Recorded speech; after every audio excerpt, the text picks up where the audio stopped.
what they're hearing. Because when you can empathise, it helps you get an understanding of the bigger picture.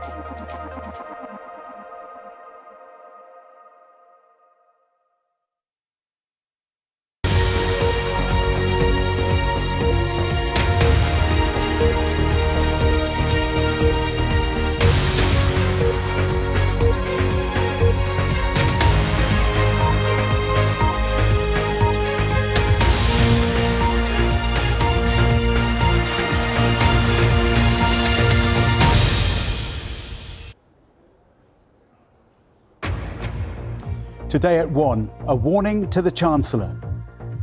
Leading economists say taxes must rise and more spending cuts might be needed, but the Prime Minister defends his government's record.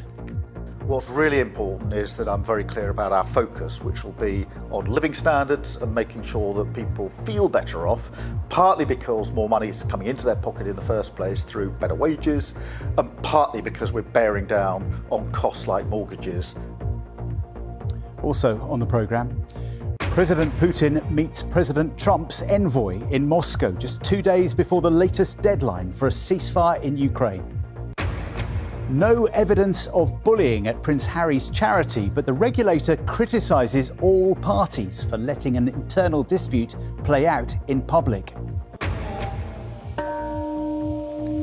80 years after the blast that killed more than 140,000 people, Hiroshima remembers victims of the first ever atomic bomb. This is the start of a brand new competition. Fewer jokes and less chat. MasterChef's controversial new series returns to TV, featuring its sacked presenters. Don't give up, the Culture Secretary's message to Sheffield Wednesday fans, as she says the new football regulator will give struggling clubs more protection. Coming up on BBC News, Manchester United make their move for Benjamin Šeško as they go head-to-head with Newcastle for the striker, whose preferred destination is thought to be Old Trafford.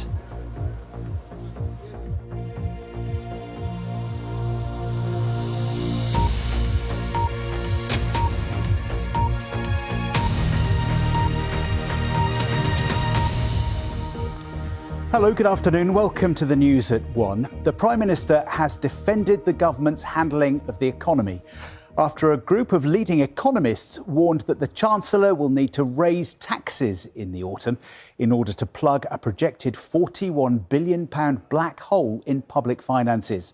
Sir Keir Starmer wouldn't be drawn on whether the government would raise taxes, and he said that the autumn budget would focus on raising living standards. Some of the figures that have been put out are not figures that I recognise, but the budget won't be until later in the year, and that's why we'll have the forecast then.